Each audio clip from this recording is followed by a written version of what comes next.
축복합니다. 같이 기도하겠습니다. 사랑의 하나님 감사합니다. 오늘도 당신의 말씀 가운데 우리가 엎드립니다. 주님, 우리를 그 말씀으로 고치사 우리의 모든 영과 혼과 골수를 쪼개 당신의 복음으로 우리가 살아나게 하여 주시옵소서. 오늘 예수님의 그 발자취를 밟는 저희들 제자의 삶을 살게 하여 주시옵소서. 감사하며 예수님 이름으로 기도드렸사옵나이다. 아멘. 자, 오늘 본문은 예수께서 제자들과 함께 유월절 만찬을 마치시고 제자들의 발을 다 씻기시고 그 다음에 말씀으로 제자들에게 가르치고 하나님께 그 모든 사역을 올려드리는 기도를 하셨습니다.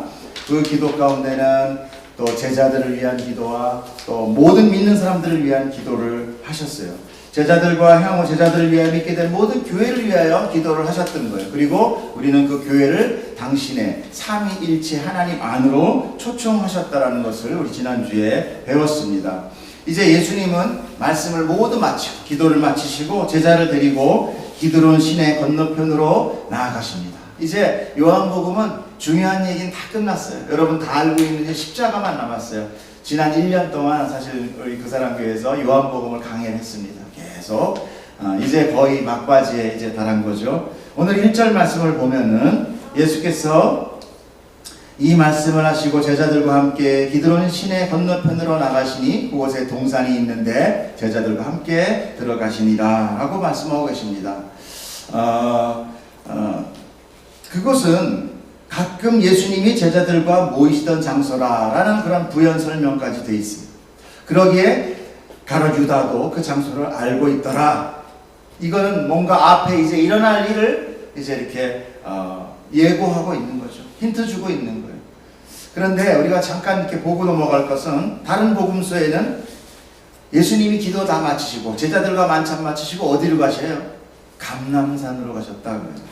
한번 볼게요. 마태복음 26장 30절에 예수님과 일행이 찬미하고 감람산으로 갔더라. 마가복음 또 역시 마찬가지로 감람산 갔더라. 누가복음도 감람산. 근데 요한복음만 뭐라고 얘기합니까? 기드론 시내를 건너갔다 하고 얘기해요. 이래서 마태, 마가, 누가는 무슨 복음이라고 그랬어요? 공관복음, 하나의 관점으로 보고 있다. 그래서 요한복음은 제4복음서예요. 요한복음은 왜 만들어졌다고 그랬습니까? 그 당시에 이단이 있었어요. 영지주의라는 예수님의 신성만을 강조하고 예수님은 하나님이야.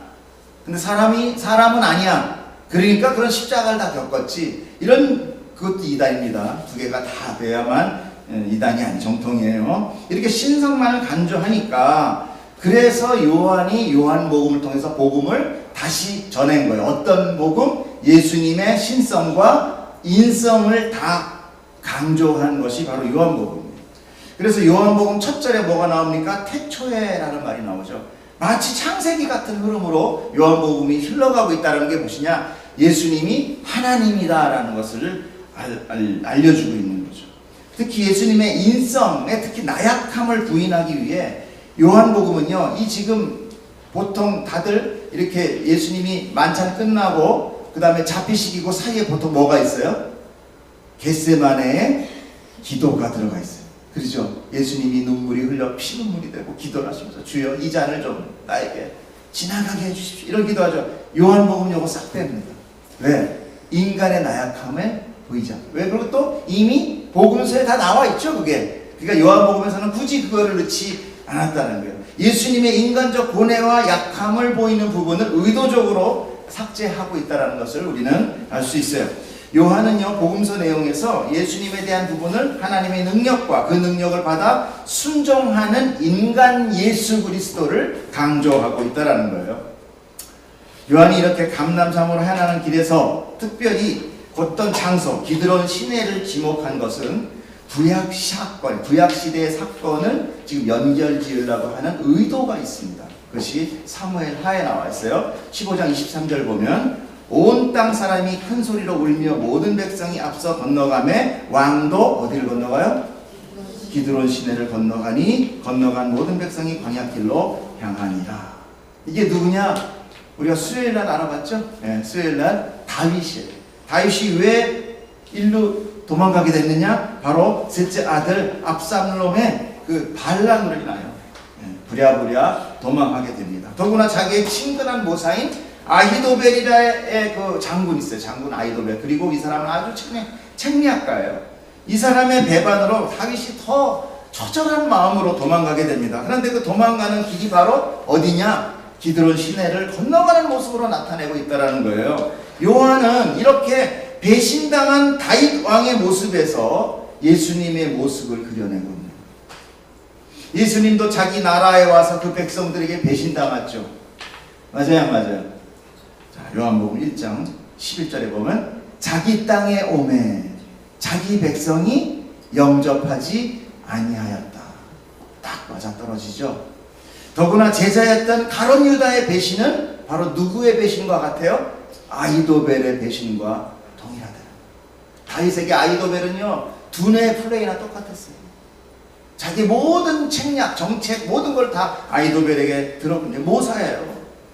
가룟 유다도 누구였습니까? 제자였어요. 같이 고생하고 3년 반 동안 그 예수님을 쫓아다녔어요. 그리고 예수님이 신뢰했던 제자, 사랑한 제자라는 거죠. 우리는 이 사건을 통해서 예수님이 잡혀가심이 어떤 우연한 사건이 아니고 그런 사건과 사고가 아니라 돌발적인 그렇게 벌어진 것이 아니라 하나님의 역사 속에서, 구원의 역사 속에서 하나하나 치밀하게 이루어져 가고 있는 것을 발견하게 됩니다. 그래서 여러분, 성경은 항상 구약과 신약이 하나의 짝으로 이어집니다.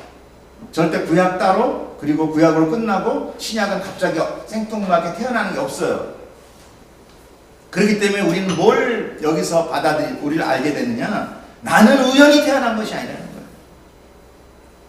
우리 막내, 우리 창세기에서 하나님이 우연히 태어난 거 아니야. 이제 학교 다니면 뭘 배워? 빅뱅. 빅뱅 배우면서 또 뭐 배우죠? 이렇게 이 진화론 같은 거 배우잖아. 참 우리 크리스찬이 많이 힘듭니다. 학교 공부는 해야 되고 점수는 나와야 되는데 사실 그게 아니에요. 우리는 우연히 생긴 게 아니에요. 진화론은 뭡니까? 우연히 생긴 게 우연히 막 이렇게 전기작용이 하다 보니까 뭐가 나고 그래 원숭이 되니까 우리 조상이 원숭이다. 이런 얘기. 그렇지만 그 중간 과정이 지금 전혀 없잖아요. 원숭이와 인간 중간 과정이 좀 돌아다니는 거 봤어요? 없단 말이에요. 그런 거 보면 하나님은 각 종류대로 창조하신 거예요. 아멘? 네, 그거는 우리가 우겨서가 아닙니다. 그리고 모든 론은 가설이에요. 가설. 이럴 것이다 하는 거지. 그 가설을 지금 사단이 계속 아이들에게 이렇게 공격하고 있는 거죠. 자, 나는 우연히 태어난 게 아닙니다. 그렇기 때문에 우리는 우연히 살다가, 우연히 예수 만나, 우연히 예배하다가, 우연히 살면서 이렇게 우연히 죽는 존재가 아니라는 거예요. 우리 굉장히 중요한 사람. 그 시절, 그 시대, 그 장소에 내가 꼭 있어야 되는 거예요. 하나님은 그 사람을 통해서 예배받기 원하세요. 우리는 우연히 지나가다 이렇게 온 게 아닙니다. 나그네와 객과 고와 과부 이거 아니에요. 그건 이 땅에서의 유동하는 그 인간들의 불쌍함을 하나님이 말씀하시는 거지, 하나님의 백성은 절대 그렇게 아무렇게나 버려지는 그런 족속이 아니에요. 그렇기 때문에 우리가 스스로 나를 정말로 존귀하게 여겨야 됩니다. 하나님이 나에게 코에 숨을 대고 생명을 주셨고 일일이 나를 빚으셨단 말이에요. 그리고 나를 택하시고 오늘 이 자리에 앉혀놓으신 거는 내가 내 발로 온 것이 아니라 하나님이 필요하시니까 여기 있는 거예요. 이제 예수님과 제자들이 있는 곳에 누가 나타납니까? 드디어 유다가 나타나요. 그런데 그만 있는 것이 아니었어요. 누구와 누구에 있다 했습니까? 군대와 대제사장과 바리새인들에서 얻은 아랫사람들이랑 같이 있더라 그래요. 자, 이 아랫사람들이라는 것은요, 마당 쓰는 마당쇠가 아니에요. 여러분 그렇게 생각하시면 안 됩니다. 이 아랫사람이라는 건 대제사장의 아랫사람은 성전 지키는 성전 군인이에요. 창도 가지고 있고 무기도 가지고 있는, 또 바리새인들의 아랫사람이 뭐냐? 개인 민병대와 같은 거예요. 그 당시는 어떤 거예요? 유대인이 로마의 속국이었단 말이에요. 그렇기 때문에 자기가 자기를 지켜야 돼. 그래서 개인 부자 이렇게 아주 이렇게 귀족 쪽 같은 그런 권세가들은 자기 개인 민병대들이 있었어요. 조직이 있었어요. 이렇게 세상의 힘이죠. 군대, 칼 이런 것들은 뭐예요? 세상의 힘이잖아요. 그죠? 세상의 힘을이라고 여기는 그런 무기와 폭력적인 것을 같이 지금 유다가 예수님을 잡으러 오고 있다는 것을 보게 돼요. 여러분, 우리는요 항상 뭐에 눌려요? 세상의 힘과 폭력에 눌리게 돼 있어요.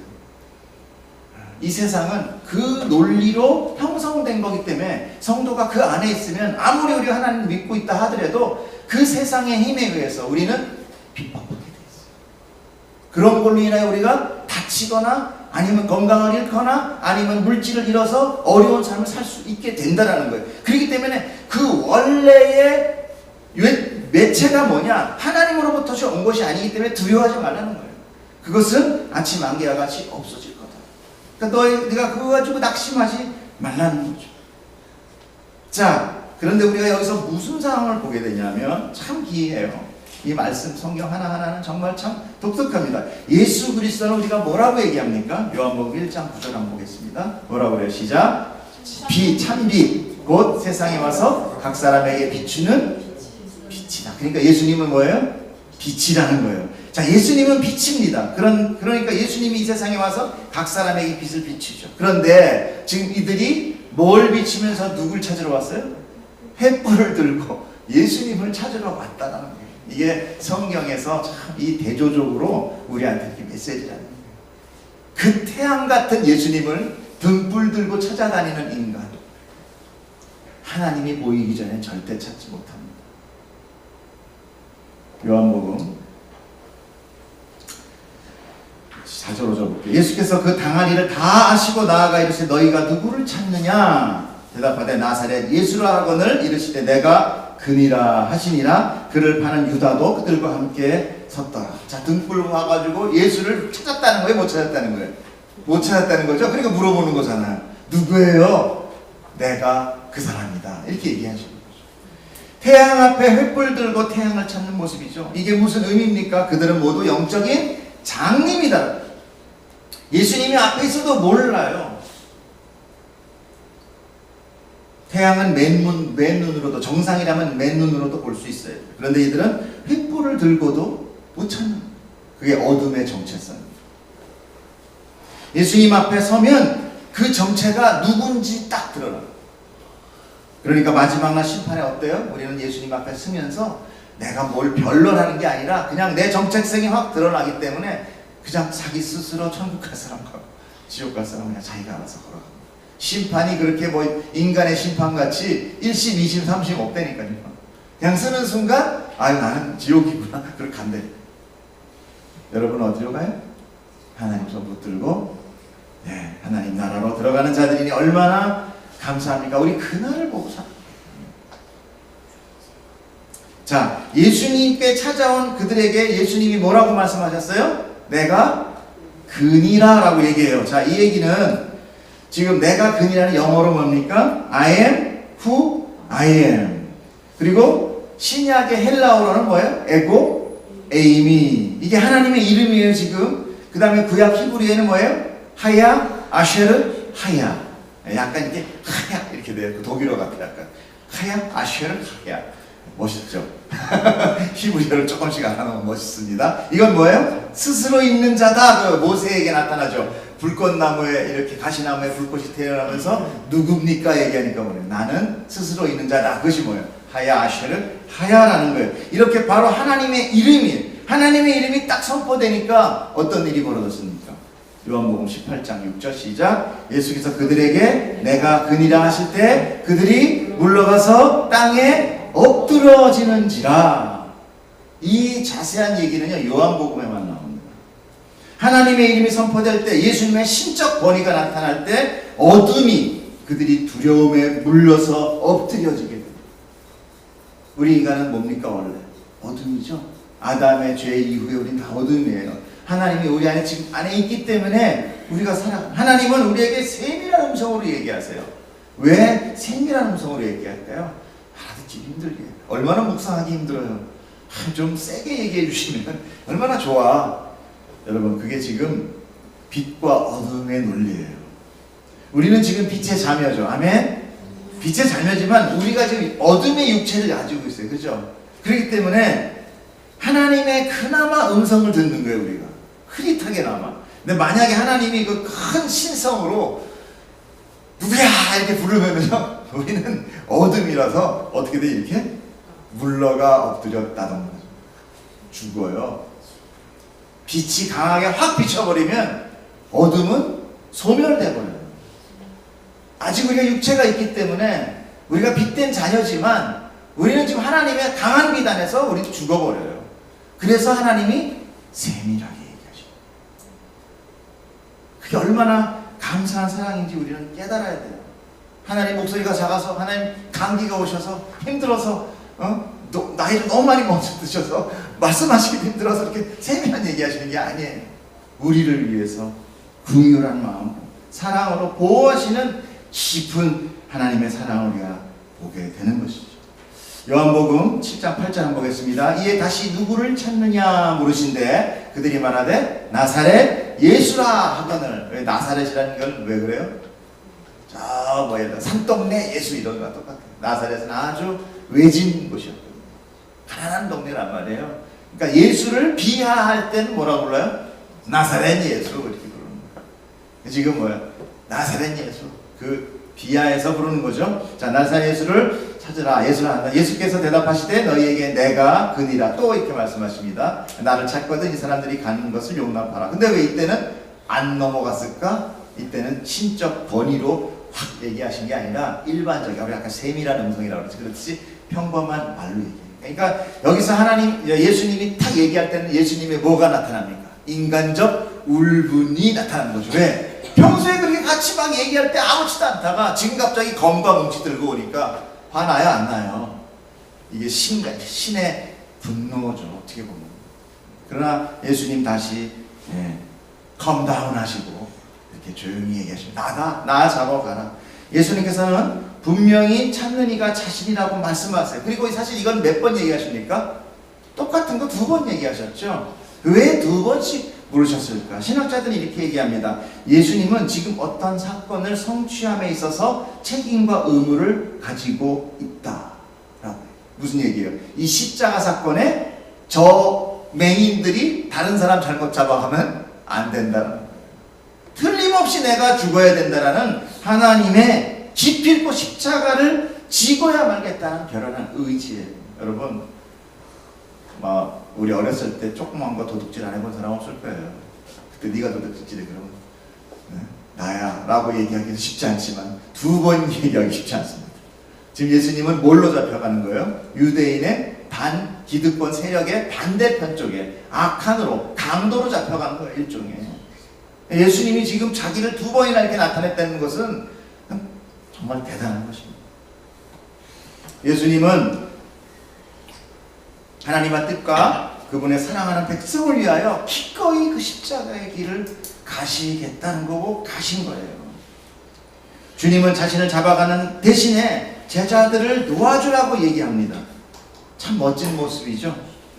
마치 영화의 장면 같습니다. 왜 그래요? 되게 보면 유명한 보스들이 뭐라 그래요?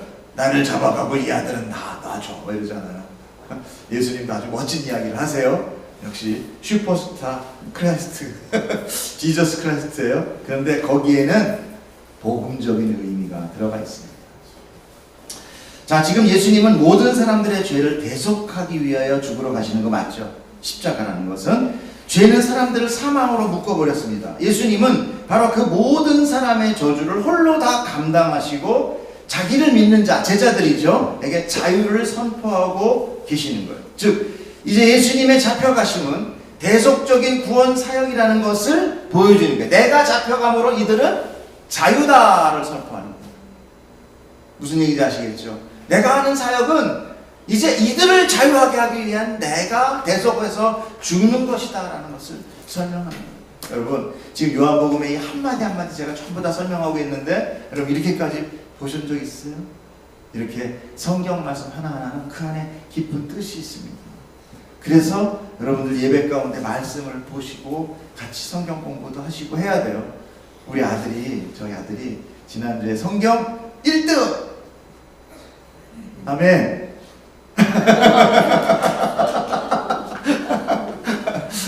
뭐 그 정도 가지고 목사님 뭐 이런 것 같아서 대단해요. 아주 저 아들이 정말 이따가 목사님 만나고 가. 네, 자 이것을요 9절에 한마디로 또 성경에서 요약하고 있어요. 무슨 얘기예요? 이는 아버지께서 내게 주신 자 중에서 하나도 잃지 않게 하려 하십니다. 여러분, 예수님이 우리를 구원하시겠다고 제자 삼으면 우리 잃을 수도 있어요, 없어요? 내가 예수님 믿었는데 구원이 없어질 수도 있어요, 없어요? 없단 말이에요.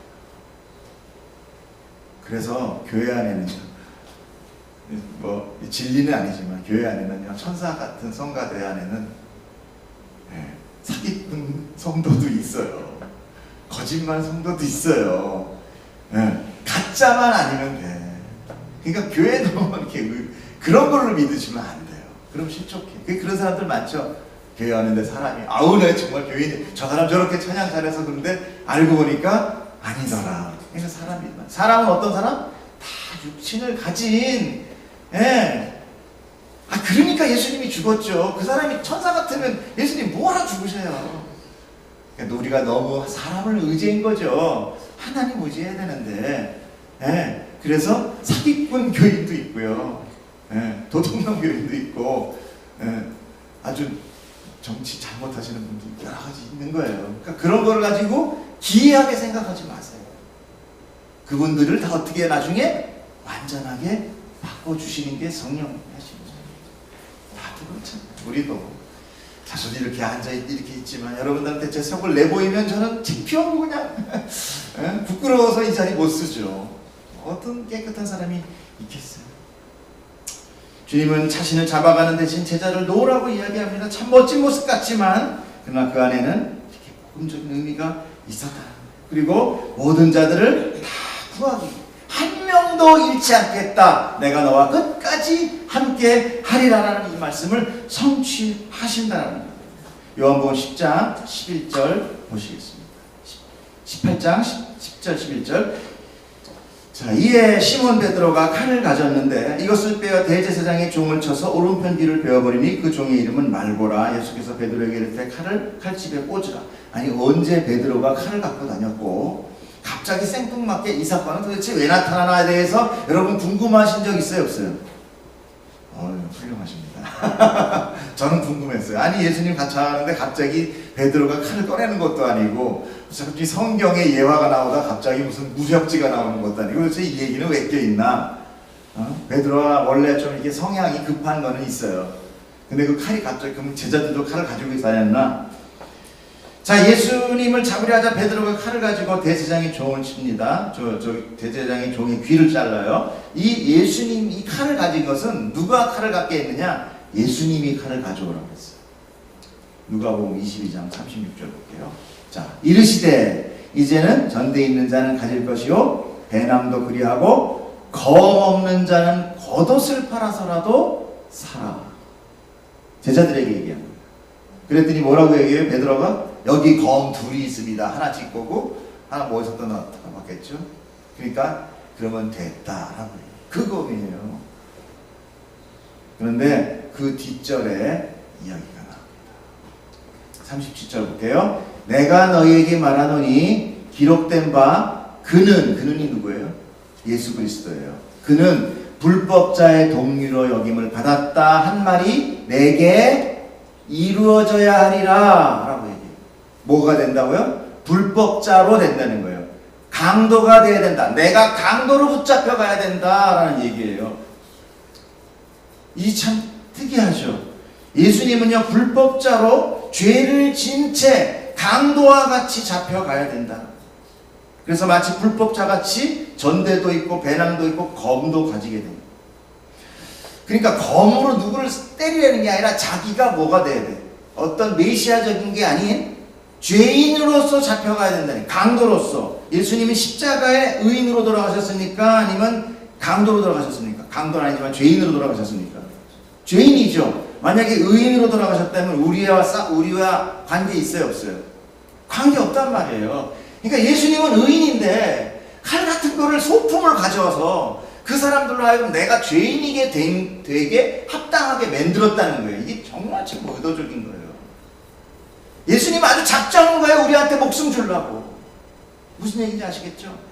하나님은 죽기로 각오한 거예요, 예수님은.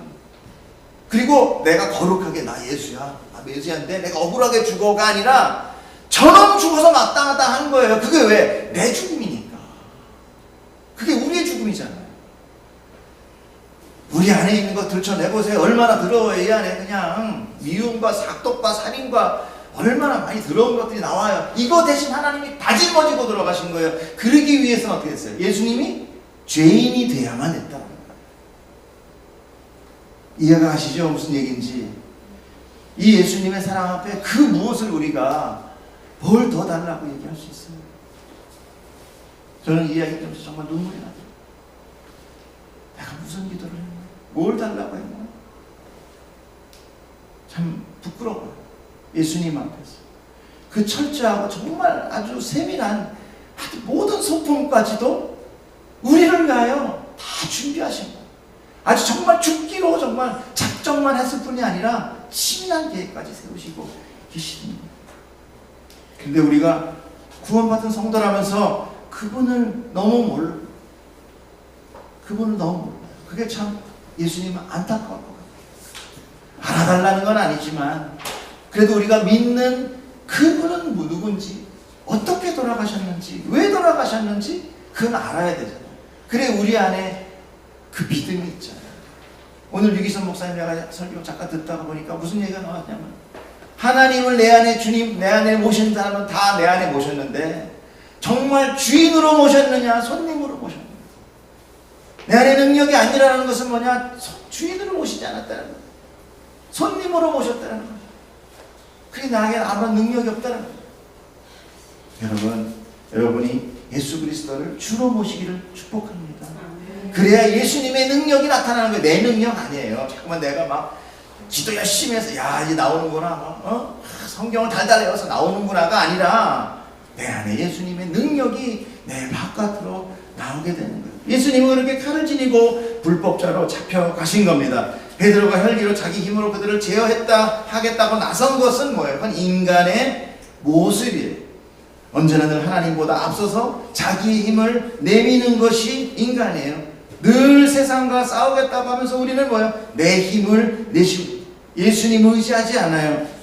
그러나 예수님은 내가 싸워서 이겼다라고 말씀하고 계십니다. 요한복음 16장 33절에 보면은 이것을 너에게 이르는 것은 너희로 내 안에서 평안을 누리게 하려 함이나 내가 세상을 이기었노라 라고 분명히 예수님은 우리를 위하여 세상을 이기고 그 이긴 승리를 우리에게 주고 계시다는 거예요. 근데 우리가 무슨 또 다른 싸움을 싸우겠다는 것인지 모르겠어요. 그렇다면 우리가 만약에 더 싸울 일이 남았다면 십자가상에 이 고백은 도대체 뭡니까? 다 이루셨다. 예수님이 다 이루셨다는데 우리가 뭐 더 싸울 게 남았다는 거예요.